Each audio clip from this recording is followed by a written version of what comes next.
You know, the president gave his first press conference sort of back and forth in 4 months, and they're important because reporters get to ask him questions. But, you know, we're kind of in campaign mode, and it's unclear what the president said that's sort of campaigny versus what's fact.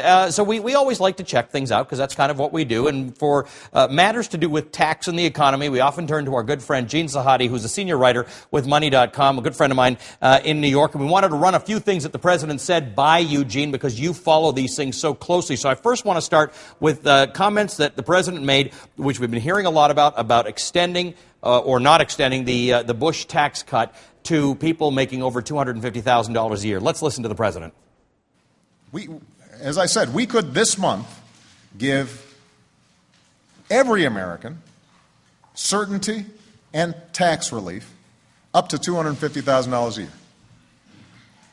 Every single American would benefit from that.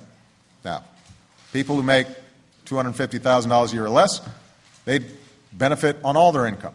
People who make $1 million would benefit on a quarter of their income. Okay, to start with, the president has not given an inch on the idea that those tax cuts will probably be extended for people who make less than $250,000 a year, not for those who make more than $250,000 a year. Give me your insights into this. Well, what he said is true. If we just extend the middle-class tax cuts, people in the upper income brackets will in fact benefit because the only thing that would expire for them are the top 2 income tax rates, but they're still paying their taxes on the lower income brackets, which were expanded by the Bush tax cuts. There was a new 10% bracket put in, so more of your money is taxed at a lower rate.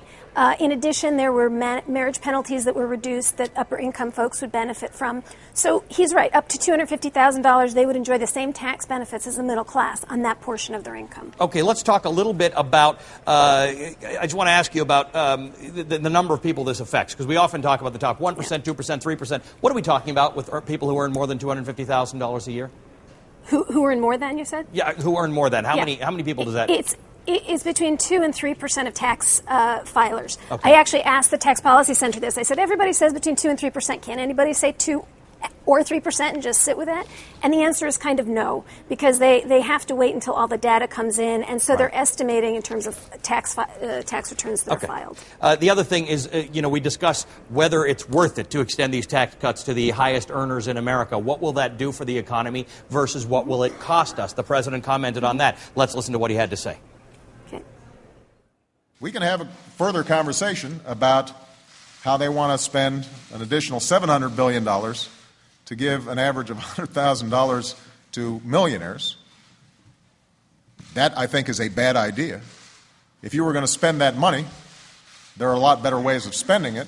But more to the point, these are the same folks who say that they're concerned about the deficits. Why would we borrow money on policies that won't help the economy and help people who don't need help? Help people who don't need help. What he basically says is $100,000. If you extend that tax cut, it'll give an average of $100,000 to those he calls them millionaires, but it'll cost us an additional $700 billion. Tell me what you think. He's in the ballpark. He's correct. The $700 billion is a Treasury estimate of the cost of extending the tax cuts for the upper income folks. The $100,000 actually underplays an estimate from the Tax Policy Center. They think next year people making $1 million or more could save $130,000 in taxes if the tax cuts are extended relative to their expiring for those folks. So he's correct in the numbers. People differ on how that $700 billion should be spent, and I should also say that in the same way that we cannot afford the $700 billion, according to him, for the deficit, you have to ask the question, then how come we can afford the $3 trillion that it'll cost to extend it for the middle Interesting class? Point. Yes, because it's the vast majority of the population, and some people say we should end up paying for those cuts at some point. You are so smart, Jean. Thank you for that. It's nice to have smart friends like you.